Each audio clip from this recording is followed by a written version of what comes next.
सोते समय सपने आना प्रत्येक मनुष्य के जीवन में स्वाभाविक सी क्रिया है। जानकारों के अनुसार हम जैसा सोचते हैं या बातें करते हैं, जो कुछ भी हमारे मस्तिष्क में चलता है वही हमें सपने में भी दिखाई देता है। कुछ सपने हमें बहुत ही प्रसन्न कर देते हैं। इन्हीं में से एक सपना होता है जब मनुष्य कहता है कि सपने में भगवान को देखा। हम सभी अपने दिमाग में भगवान की एक छवि बनाते हैं। सपने में भी हम भगवान की उसी छवि को देखते हैं। किसी भी व्यक्ति के लिए यह सपना देखना बहुत ही सुखद एहसास होता है, लेकिन ऐसा सपना देखने पर व्यक्ति के मन में कई तरह के सवाल उठते हैं। वैसे तो सपने में भगवान का आना बहुत शुभ माना जाता है, परंतु इसके कई अर्थ माने जाते हैं। आइए जानते हैं कि सपने के माध्यम से भगवान आपको क्या संकेत देना चाहते हैं।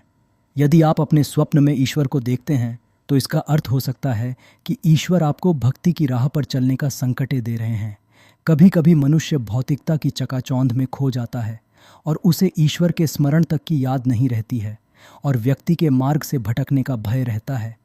ऐसे में ईश्वर का स्वप्न में दिखाई देना आपको सही राह पर चलने का संकेत हो सकता है, ताकि आप गलत कार्यों से दूर रहें और धर्म एवं भक्ति के मार्ग पर चलते हुए कर्तव्यों का निर्वहन करें। यदि आप हर तरफ से परेशानियों से घिरे हुए हैं और आपको कोई मार्ग नहीं सूझ रहा है, ऐसे समय में यदि सपने में आपको ईश्वर के दर्शन होते हैं तो एक आशा की किरण हो सकती है।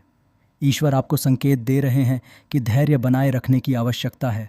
उम्मीद नहीं खोनी चाहिए, जल्दी ही समस्या का समाधान हो सकता है। स्वप्न में ईश्वर को देखना शुभ है या नहीं, यह इस बात पर निर्भर करता है कि आपने उन्हें किस मुद्रा में देखा है।